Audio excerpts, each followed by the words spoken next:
Gents, I just want to pause the episode for a moment to let you know about the Strong Men of Value Academy.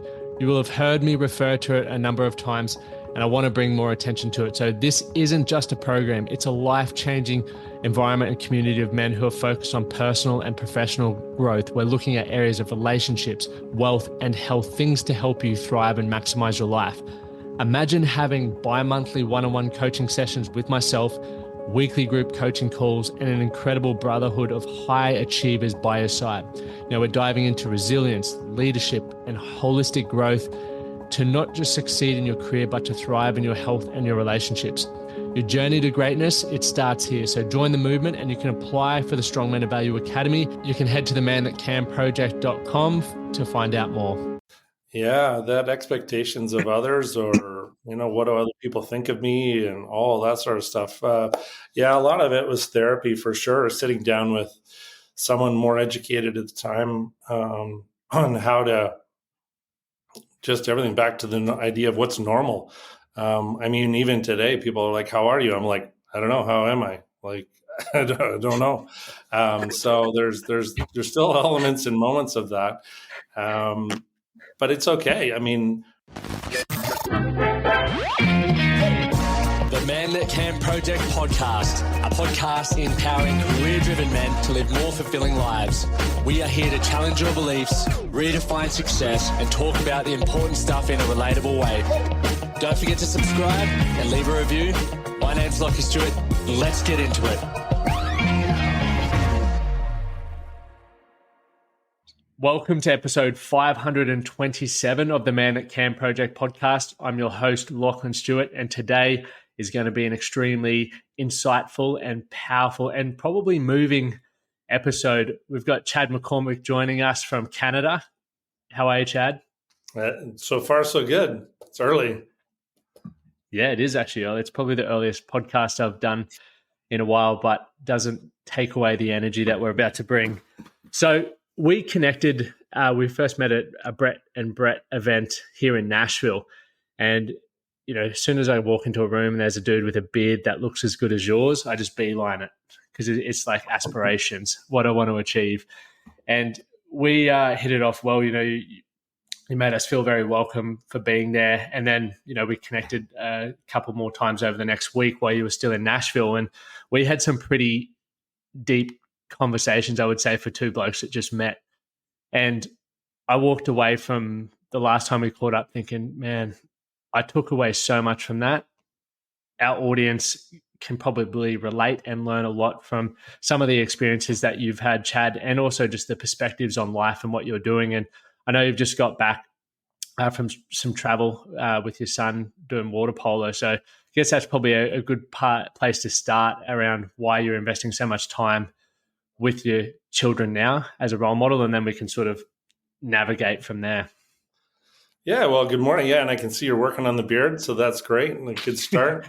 And the 5 o'clock shadow, everybody can get there. It's the next stages that are tricky, but it's the Movember. I've grown it in, and Amy doesn't disapprove, but doesn't love it either.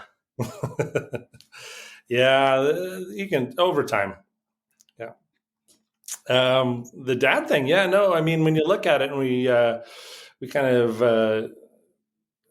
as you're starting out in the family life, it's amazing when you start getting, like, I'm 52 now, so my kids are older, they're 19 and 17, and you really start to realize that you've hopefully guided them somewhat into being, their own little great humans, and in that is that you just got to let them go a little bit. And that's the hard part, because you're with them morning, noon, and night for 18 years. And then the change happens, and they got friends, and they can drive, and they go out, and you don't know when they're coming home, but they're adults, so they don't have to tell you.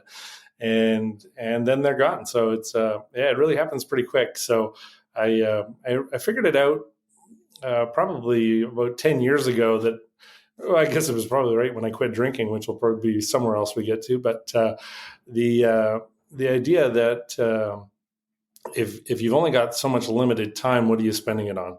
And for me at that time was really trying to be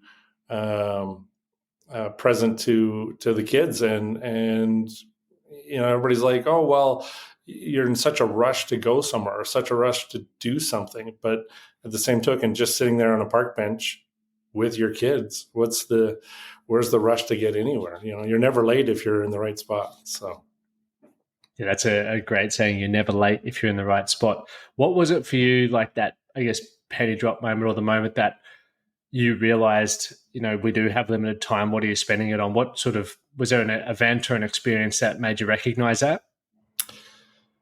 Yeah, I mean, I think the first part was just really, it's a crossover between what you appreciate they're doing to jealous of what they're doing, to that FOMO that you were as a kid, a fear of missing out, or living vicariously through your kids, where you've got some parents that go to an event and they're screaming at the ref or yelling at their own kids or yelling at other kids, or you get in the car later and you're just like, yeah, that Johnny didn't pass you the puck, he sucks.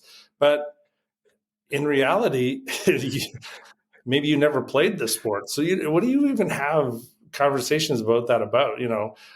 Let your child speak at that point. Let them tell you good, bad, or ugly, and then support them if they're down, for sure. I mean, we all get angry, we all get mad, but it's what do you do with that next moment, and how long do you let them stay in that moment?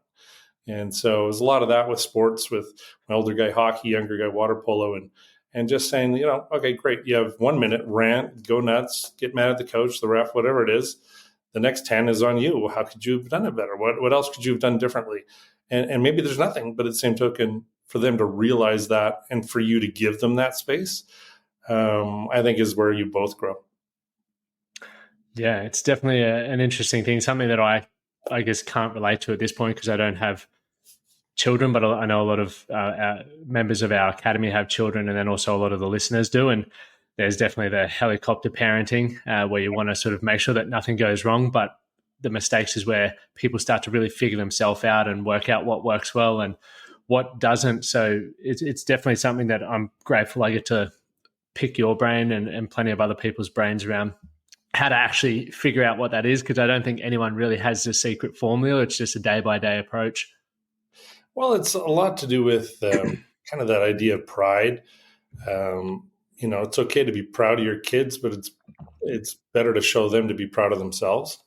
And then talking about, other people's success, whether it's yours or your kids or your friends or anyone. And if you can, you equate it back. I mean, sport's been a big part of my life for a while, but, the guys playing a high level competition, at the end of the competition, whether it's a tournament or a game or whatever, they all shake hands at the end. So it's a respect thing. Even though they lost the game, they're going to shake the hands of the guys that won. And so I think if you can take that into your everyday life and go, well, this guy is in my same lane, he's doing the same job I am, but he's very successful. Celebrate that too. Go up and say, congratulations. That's and genuinely, you have to give that. You have to go, well, that is, I don't know how you did that, but that's amazing. And it's amazing how fast you will grow when you see other people's and recognize and give recognition for, what did I call it? It's kind of an emotional gratitude for other people. And it seems hard to do, but once you get in it, it's pretty addictive pretty fast. So, and I mean, if you take a minute and look at, Callum Scott, when he's on, he gets a golden buzzer. If you ever look that up and watch the emotion on stage, off stage, the judges, everything else. But if you put yourself into his moment and you go, don't put your shoes on his feet, put yourself in and your shoes in his moment and pretend you're standing on that stage, look out to the crowd, listen to what his emotion is and just absorb that for a minute, pretend that you're there and feel that and that emotional gratitude, and just feel how he must have felt given his backstory, given everything else. How does that room resonate? And then you bring that all the way back to today. And when you can share that with someone that has done something that is an achievement or doesn't have to be very big, someone just needing a hand across the street, and you're just like, let's give them a hand. Yeah, context definitely matters there. Quite often, yeah, as you've sort of touched on there, we're always looking at things through our own lens, which is our experiences, beliefs, and values to that point, rather than stepping out. Because when you say, I guess the significance of what some person achieves, an individual might go, that's easy. I was doing that when I was 3 years old. Whereas that individual, they may have been working towards that for 20 years to achieve that. Mm-hmm. And I think, that's why context is so important. And the seek to understand before being understood is a really good quote that I love. And once again, I try to live by it. I'm not perfect with that, but there's definitely moments where I might get frustrated at someone or whatever the emotion I experience from it. And then it's just like, okay, well, what path have they walked to this point to get there? Because it's definitely different to what I have. Otherwise, they would be getting the exact same results that I'm doing in a specific situation. And I would hope that people take that approach with me as well when I maybe frustrate people or agitate people as well. Yeah, and that's where curiosity keeps poking its head into many things. So if you can be curious about the moment, or why would someone say that, or why did they do that? And sometimes it's just simply as easy as asking them, or asking them to reframe it. Just say, hey, that came off a little bit. Can you ask it again in a different way? And so I think whenever you get curious about that, and I look at it, it's like people. I don't know if you've ever heard the kind of the analogy of you have to go upstream to fix a problem, and sometimes. So what happens is, if you're downstream fixing a problem, that means you're just the water's coming down, hitting wherever you are down the stream, and you're just repairing the bridge every time, or putting a new thumbtack in the dam, but if you go further upstream, maybe you'll find out that the trees are getting knocked over because the beavers are chewing them down, and the trees keep coming down and hitting your bridge. So, well, can we help the beavers out? Can we move them? Can we do something different so that we're not having to fix the bridge all the time? But then you got to look at it the other way and go, well, if you go upstream and fix it, then what's the new problem you've created downstream? Because there's never not a consequence to anything. It may not be your problem, but it's someone else's. So you have to go upstream and then come back down. And so it's just this dance of kind of looking at it, kind of, I call it a 4D approach, but you always have to look ahead and behind, and as many angles as you can throw at it. How do you do that in everyday life? Because to me, that sounds like it can be very overwhelming. It's like there's more things to juggle. You might have 4 balls in the air, but it also sounds like it makes a lot of sense to me when you go, okay, well, there's always a consequence to every action that you take. So how for you personally do you, I guess, juggle that? Yeah, it's a good one. There's a few things. So I can totally see how it's one is, can you change it? So if something's happening, or an event or a moment, can you make a change? If the answer is no, then why spend any more energy on it? You can't make a change, so just either be present to the moment and enjoy whatever it is, or take away from it as little as you can. And if you can change it, do you want to? And if you want to change it, then make the change. Simply just whatever that is, even if it's painful. Sometimes you're like, this is going to hurt me or hurt someone else a little bit, or but if it's the right thing to do, you might have to do that. And sometimes that's that upstream change that's going to create new problems downstream. And but the obstacle's the way sometimes too. So I mean, there's just so many different things to look at that I've kind of formulated around, and still always comes back to being present. Sometimes it's what's the analogy? Is this just don't just do something, stand there.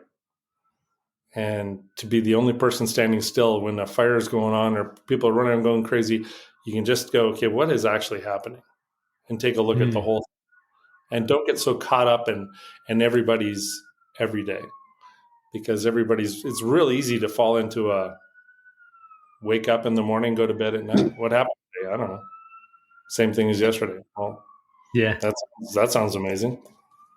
it, Curious. it, You got to read up on something. Look at something different. Like when you're going for a walk, look up. Have you seen the top of this building ever? No. Stare at it for a minute. Like, what? How did the guy build that? Because we're losing that. More and more people can't build what was done 20 years ago, let alone 500 years ago. Exactly.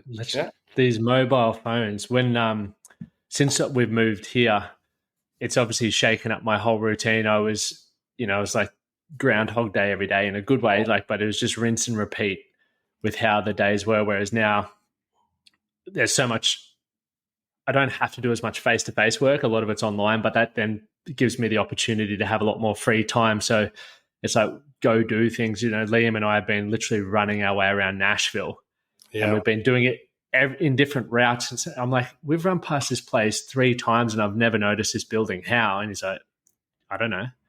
I'm like, it's interesting. And then I got in an elevator yesterday after our run, and this lady just didn't talk because she was on her phone, which once again, I'm guilty of doing that as well. But I'm like, she just missed an opportunity to meet someone. That's what I thought. And so as much as the phones connect us in certain ways, when we're looking down, we're not looking out. And you don't know what opportunities are there for you, or I guess perspectives to take. And for people who don't have a life that they're happy with, whether it's in their relationship or with their health or maybe just in their own mind, it's like, I don't think you're going to find it in a phone. No. I think you need to start obviously within yourself, but just start being curious. And that was one of the things you said to me when we were standing back just after Queen. And you asked me, actually we're walking to Queen. You asked me this very interesting question. I was like, it's a fascinating question, which was, you just said, what are you curious about right now? If you were to have 30 minutes, what would you want to learn about? And it's funny. Well, I remember what I said to you, and it was, human psychology and all of that sort of stuff. But the more I've thought about it, I'm like, that's a default response to me because that's a space that I work in. So it's like, I should be curious about that, which I am.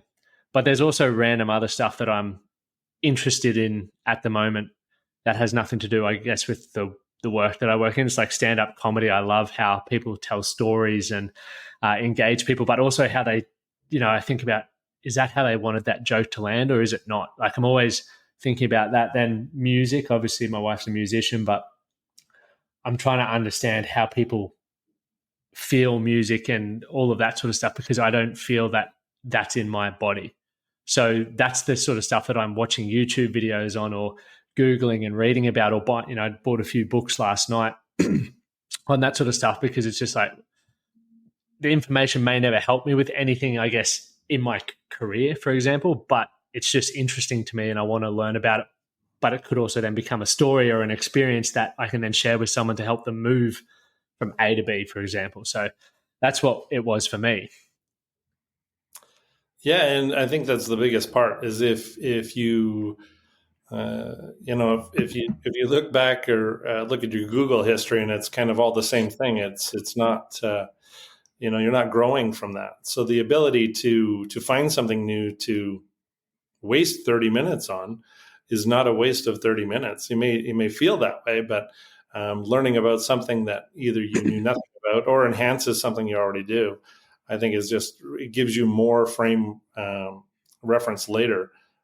For me, I called it the beard of knowledge because I don't know what's in there. But if you ask a question, I probably, for some reason, have some sort of answer. But I blame it all on curiosity and then critical thinking around it. So, and you go back to the kids, that was a big part for me as well, is trying to have them understand that it's their responsibility for kind of how they think a little bit or their answers. They go to school and they come back and it's like, well, Tommy said that, this is why this happened. And you're like, okay, well, is it true? And they're like, well, I don't know. Tommy said it. It's like, well, let's look it up. And that's where Google comes in. You can go, well, Google it. And they're like, yeah, see right here. Tommy says this. I'm like, okay, well, ask Google the other question. What's the wrong side of this? Or is it true? Or is it a scam? Or is it false? And then Google comes up with 10 more that way. And you're like, okay, now what? And they're like, I don't know. I'm like, well, you need to make a decision. Like, which side do you think is right? And they said, well, there's way more over here. And I'm like, well, at the moment, then I would go that way. But I said, be prepared to, if someone comes up with better evidence, then change your mind. To get stuck in your mind is not very helpful either. If you believe the same things today as you did 30 years ago, either that's really good, solid framework, or, you're not looking for enough change. Yeah, you're definitely not challenging yourself. And that was a good example of the critical thinking. I think it's something that is definitely lacking for individuals today. We're so used to being told what to do or what to believe. And then the flip side of that is many of us are almost fearful to share what we believe at this point in time, because you see the online abuse and how people just can't have debates anymore. It's just like, as soon as someone disagrees, they tend to just want to tear you apart, rather than, once again, going back to that quote, seek to understand and also accept that you may not agree, which is completely fine, but also value someone's viewpoint, which, I think because of that, a lot of critical thinking's gone and a lot of critical communication's gone. If someone doesn't have enough time to sit and patiently have an argument, then they haven't done a very good job of their own thought process, because they're just attacking the one thing you're saying over and over. So, yeah, no, I agree. I mean, it's pretty easy to poke holes in those because they haven't spent time on it. Someone told them something, they believe it to be true, and they don't want to see the other side. So is your process for developing, I guess, opinions and beliefs sitting down and, I guess, looking for evidence on both sides and then formulating your opinion based off experiences and the information that you've taken? That'd be a good way to frame it, for sure. When I quit drinking, it was quite interesting, because it's like the question is, what's normal, or what does that person do, or what? Because you're kind of looking at a reframe of yourself. And during that period, I came across a book called Code of the Extraordinary Mind. And I think it's chapter 8.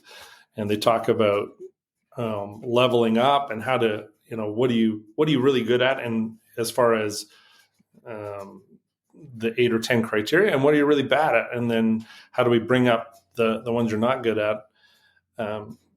But the process of doing that is the understanding that your brain is simply like a computer. Every 8 years, you're buying a new iPad or Microsoft Dell computer, yet you've got the same brain you had 8 years ago. Well, no, that's not possible. It's totally changed. So why not be cognizant of that change and go, well, look for something that you believe in, but if something comes across as a better response to that, or a better belief, or you can say, well, that makes way more sense. Pull out your idea, put this one in, and go, I'm going to live with this one for a while. It might be painful for those around you to live with you for a bit while you're doing this process, because, well, they said, well, yesterday you said that. And I'm like, that was like a year ago to me. If it was yesterday, I've changed 50 things. That's the only one you noticed? Great. But you'll eventually settle and end up with probably the friends you should have had all the way along. So, yeah, so it's definitely the journey to get there. And I still remember when, it's the exact same thing. Who I am now is very different to who I was 10 years ago. And I remember because I had Facebook pages made about, when I say pages, I had one made about me when I was dozens of pages. Yeah, dozens. And I remember, because I was, running events and trying to inspire people and all of this sort of stuff. And this lady's like, he's such a fraud. He's done this. And I'm like, I have. But if you don't believe that an individual can learn from those experiences and change, you're fucking kidding yourself. And you're just wanting everyone to stay where they are, which means I would be a bit of a prick of an individual for the rest of my life. But that's not what I wanted to accept. And the challenge for a lot of people when you do start shifting your beliefs or having different thoughts and ideas is it can highlight things for them as well. It's like maybe they aren't moving as quickly, or maybe they, don't have enough challenge or adversity or critical thinking in their life, whatever it may be, and they don't like that change. It's uncomfortable. Change is uncomfortable for everyone in every which way.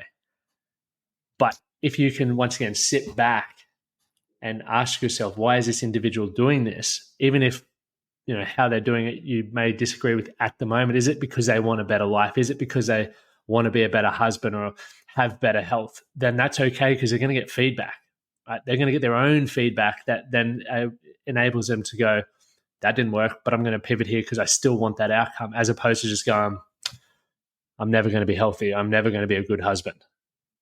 So I think people need to definitely start considering that a lot more.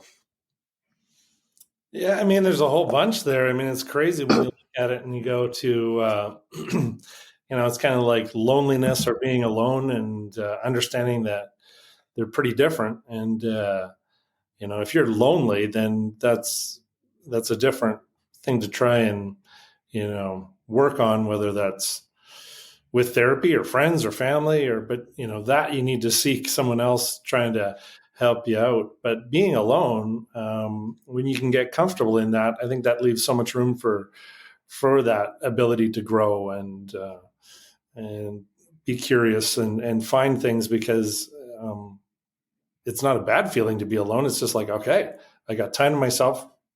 Now what? Like, do I go for a run? Do I work out? Like, what am I doing?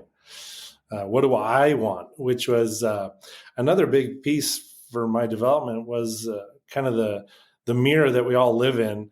And it's really interesting when I just laugh at sometimes you get these, the human walking down the street in a wardrobe that you don't think humans should be in.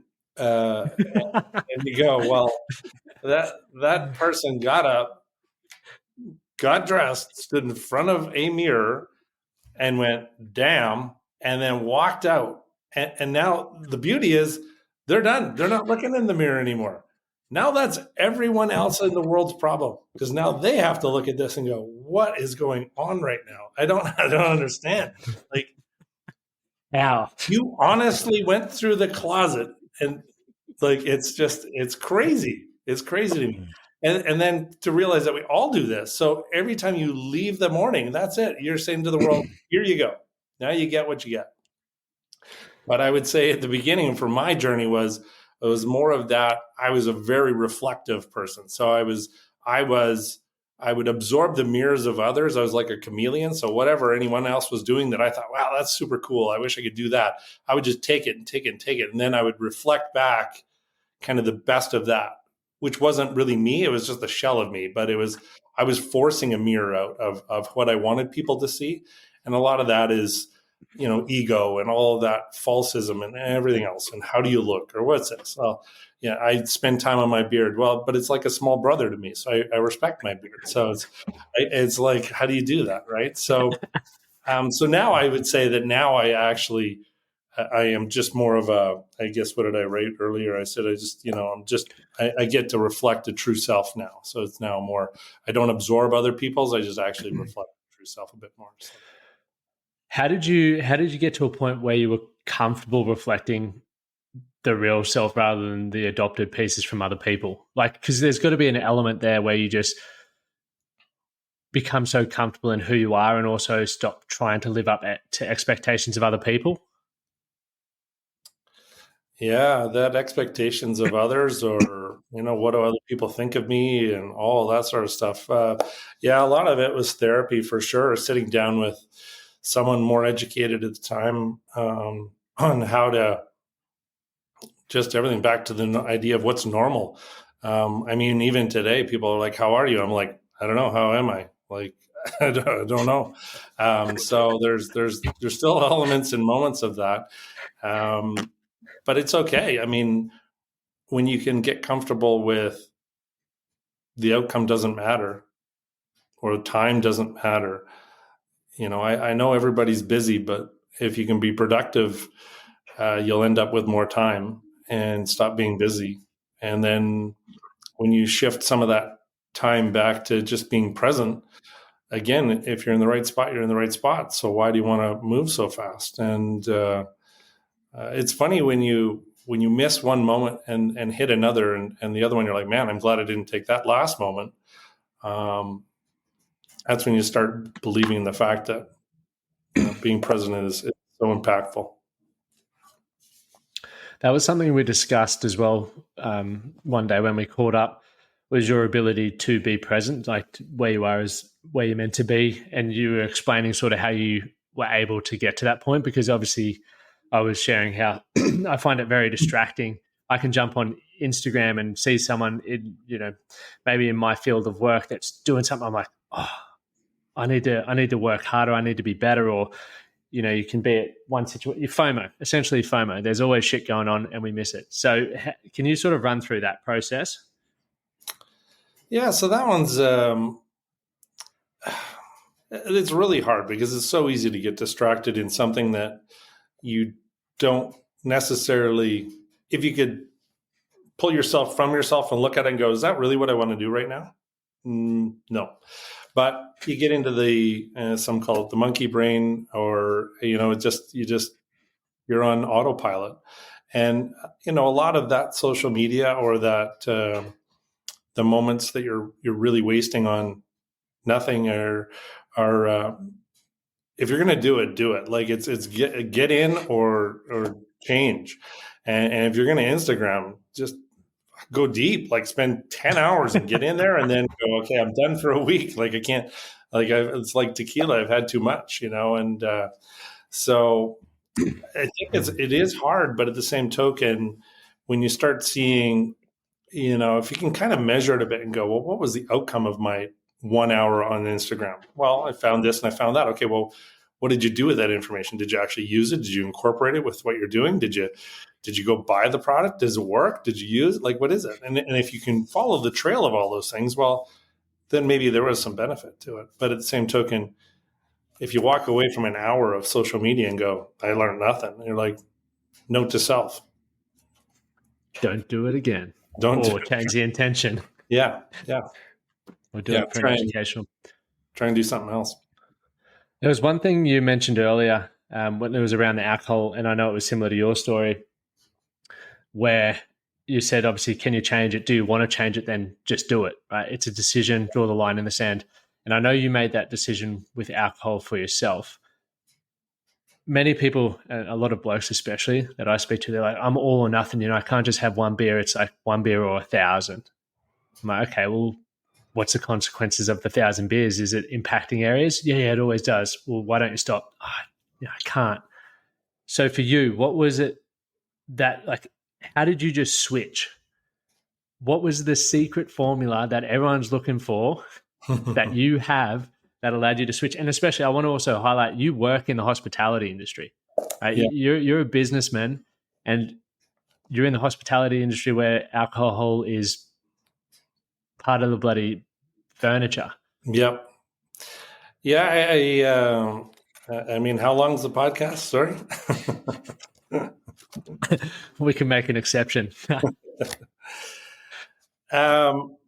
The transit. I can believe why people would ever have one beer. Like that ever made no sense to me, but I'd have 14 drinks on Monday and 50 on Friday. And in 20 years, I would say there might've been a day or two where I didn't have a beer. And I also had the good or bad fortune, depending on how you look at it, that I didn't need sleep, and I still don't today. So, I would run pretty hard. I'd go 20, 22-hour days for 20 years. And so I would leave one event to tuck everyone in to go to the next event. And in that, I did leave the family behind at that point, and I left partners and friends, and I think everybody was happy in the moment that I was able to give them because I was such a great enabler to whatever the moment was. So, but again, it was such a chameleon moment because it wasn't about me at all. I would just go, I think you want this, so let's go. Like either raise all the boats or burn fucking every boat. And so even if I was wrong, even if I missed the boat and that wasn't what you wanted, you had no chance. You were still riding my wave and going with me. And so, there was a long run of life there. I wouldn't change it, of course. I mean, it's helped groom who I am today, but but the toll was pretty hard on the family and especially my wife. And, come home one day to, your bag's on the front step after a weekend away, and she's just had enough. She just said, figure it out. And that was the morning I just said, well, I either keep partying with the circus or I get to know who my family is. And so I just made the decision to see who my family was and try that out for a bit. And in that, I went to therapy that same morning. I just knew that alcohol wasn't the problem. It was just I was letting alcohol be the problem. Like for me, I wasn't necessarily an alcoholic, but I was certainly riding the knife's edge that I could have slipped either way, and then I can see how that can be a real problem. So therapy was probably the first key that really helped me, because it was comforting to know from an expert's opinion to say, look, when you drink as much as I was, your back lobes grow. And when your back lobes grow, your emotions take control of everything. And so, he said, the life you've led is your back brain. It has nothing to do with you. Your front lobes have shrunk to like peanuts compared to half your brain.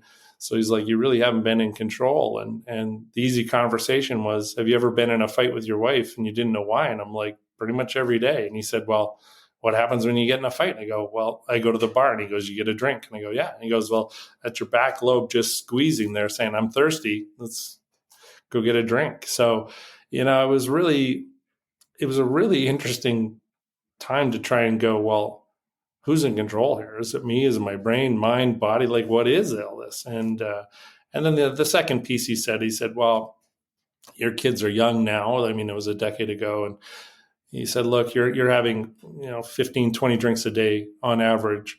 Your kids are going to have 30 drinks a day on average. And he said, so I'm going to see both your boys here in, 5 years, 10 years, you're setting them up for a not very successful life.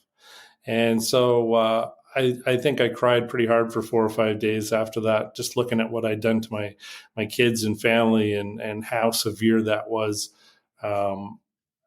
Not that alcohol was the problem again, it's just the fact that I could make a change and be so much better. And so then that was just such an awareness piece for me that I just said, well, I got to step away from it at the moment. And so far it's been 12 years. So we'll see. Maybe when I'm 80, I'll get back into Scotch. Yeah, we'll have a Scotch then. No, I am always inspired by people who have managed to cut it. And I know, it is, when you look at it logically, it's a decision, right? You just stop and you replace that habit with something else. And quite often you have to start looking at yourself. Why do I need this? For me, when I used to smoke and drink a lot, it was like socially, I just didn't feel comfortable. So I needed to have something in my hand. I had to have a cigarette or, a beer. And now it's like, I never like how I feel after a few beers. I always say stupid things. I catch myself and I'm like, why did I say that? That was stupid. And so now I don't have an unhealthy relationship with alcohol. I always have, one or two and that's it. But part of me wants to stop, because I've spoken to so many people like yourself who've given it up for 10 plus years, and what they say has changed cognitively with their moods and emotions and how they've been able to learn and retain, information and the life that they've created for themselves. I'm like, that sounds quite appealing. So what have you experienced from, I guess, the benefits in, I guess, growing yourself as an individual, information, business, career, family, from cutting out the drinking? And when I say cutting out the drinking, I know that you've said it wasn't the problem. It was just more the impact of that. But alcohol is a depressant, right? It does have impacts on the mind and on the body as well. So yeah, I'd love to know what that was like for you. Yeah, I was always jealous of people that were using alcohol for the purpose of it. It's, I think if you again, back to being present. I mean, if the idea is you're going to go on a bender, great. I mean, you're planning that ahead. You're like, yeah, let's do this. Like, get in there, go. But also that ability to take it and go, I just want a glass of wine and just enjoy where I am and just have a glass of wine or a Scotch with a cigar and have one, and then go to bed or do whatever they're doing. And so, I think when you look at alcohol for that type of lifestyle, I think that's amazing. I mean, you look at James Bond or whatever. I mean, was he have like 2 martinis and a whole 3-hour movie, and he's doing his thing. So it's great. But when you lose sight of the purpose of it, I think that's when it starts winning a bit. But yeah, cognitively, it's been again 20 years of doing it. So I don't think I'm the same person I was a year ago, let alone 5 years ago, let alone, a decade ago when I was drinking. So I went from 1,500 friends to 2 or 3, and now I'd say I have 5 or 6, and they're probably, a lot stronger and healthier relationships than I've ever had. And, all of that just comes from, I really can't say it. And I want to put curiosity and tattoo it on myself somewhere, that you really just have to start. I'm curious. You got to get curious about nothing or anything, or, because like you said, you had to fill the void. And I remember through one of my therapy sessions, which was probably the worst part of my entire life. I've never really felt this before, because I was able to deflect everything. It wasn't, I'd say I was like a bit of a geek as a kid growing up, and then you turn 18 and you discover alcohol, and now you're a hero. And so I was like, okay, well, this new person is unbelievable. Again, in the reflection that I see, but probably not truthfully. And so when you take that forward and you start looking at it and go, well, really, what am I doing here? Then I go through this therapy session where it's kind of like an armadillo shell that I had on, where I had no emotion. I couldn't feel anything, like nothing. You watch a sad movie, everybody's like, I'm like, well, what's so sad about this? And the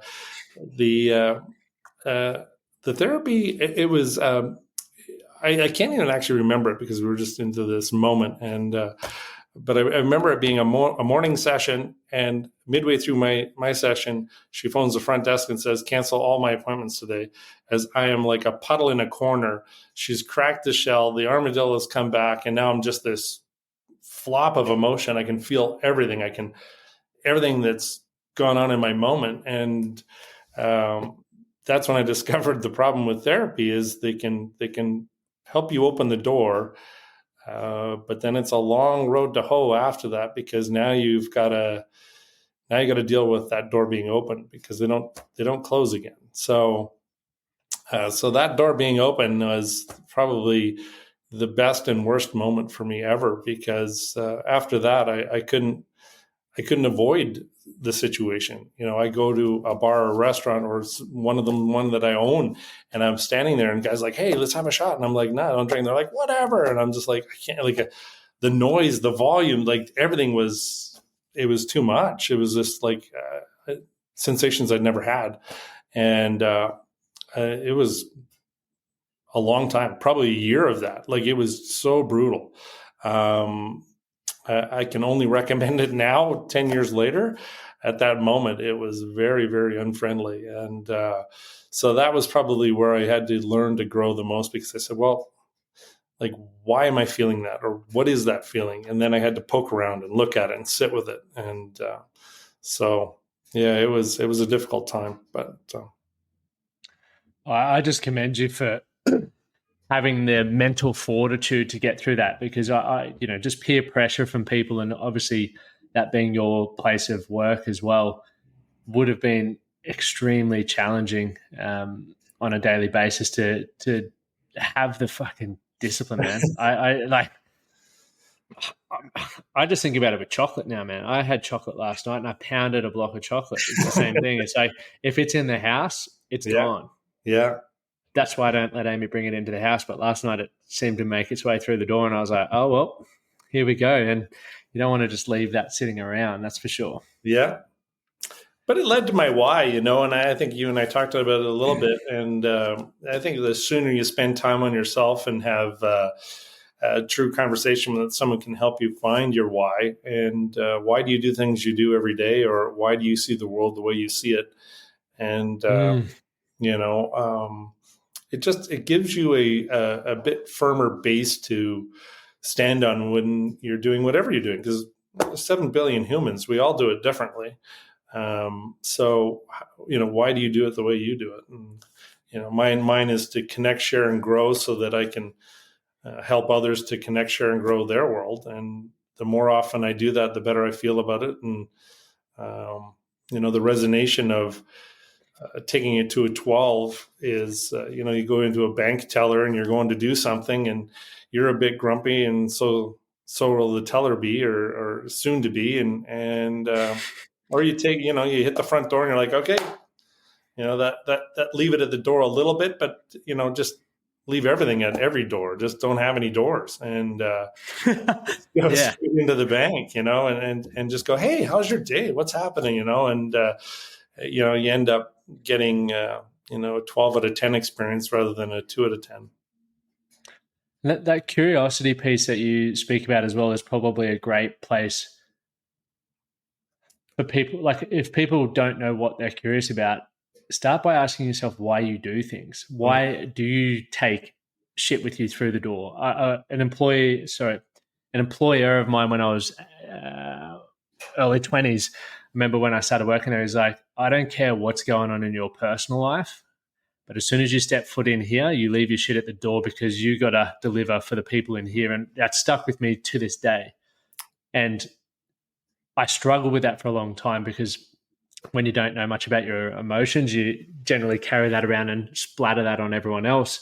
But then when I started thinking about things and asking myself, why is this, or how could I leave that at the door? What would that look like?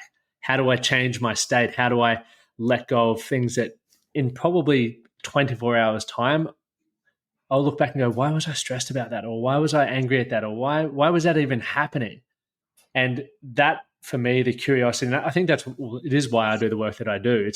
You just get so fascinated in why people do what they do and why they're continuing to allow those things to hold them back from having a truly rich and, fun fucking life.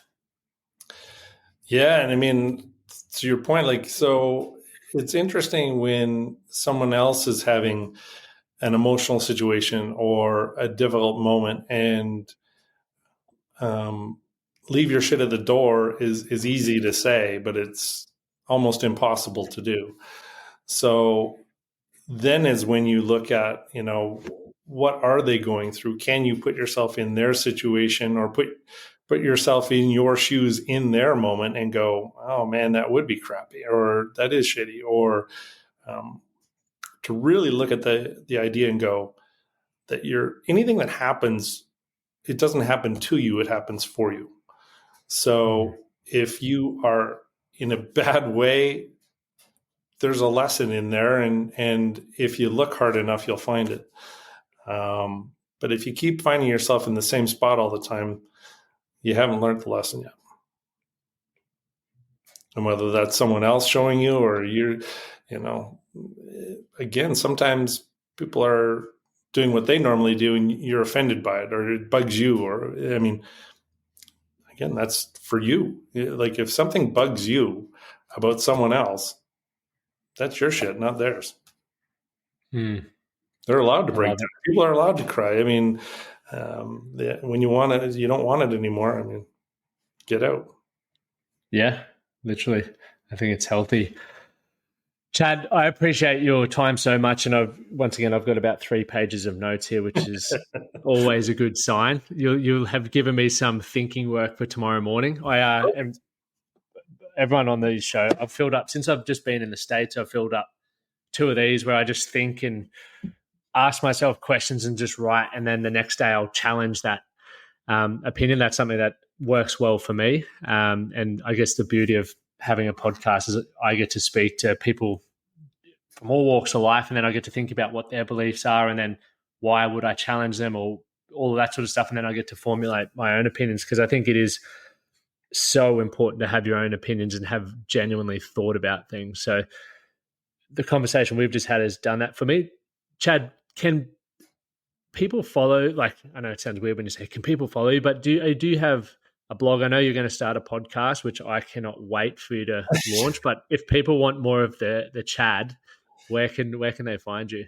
Yeah, no, that's a good comment. I mean, I've really been kind of getting to the point where I'm just going to probably start putting some stuff together. I am on LinkedIn. That's pretty easy to reach out there. Yep. I do have a Twitter as well. I'm not very active on them. So if you ask me a question and I don't get back right away, well, I will. But yeah, no, it definitely. I'm with you. I'm very excited to start a newsletter or of some sort of Chad's Curiosities, and I spend so much time looking at things that usually I spend enough time down a rabbit hole that I get to the end of it that it's nice to share why I went down the rabbit hole and then what I discovered, and maybe save you the trouble, and don't go to the end of this one. If you get halfway, turn around. So I say you don't know you're in a hole if you keep digging. So. That's a good point. Well, Chad, it's been an absolute pleasure, mate, and thank you so much for your time. Yeah, all the best, Lucky. Thank you for listening to the Man That Can Project podcast. My name is Lachlan Stuart, and I hope you enjoyed this episode and found it helpful. If you did, please take a moment to rate and review the Man That Can Project on your favorite podcast platform. And don't forget to subscribe to stay up to date with our newest episodes. We'll see you again next time.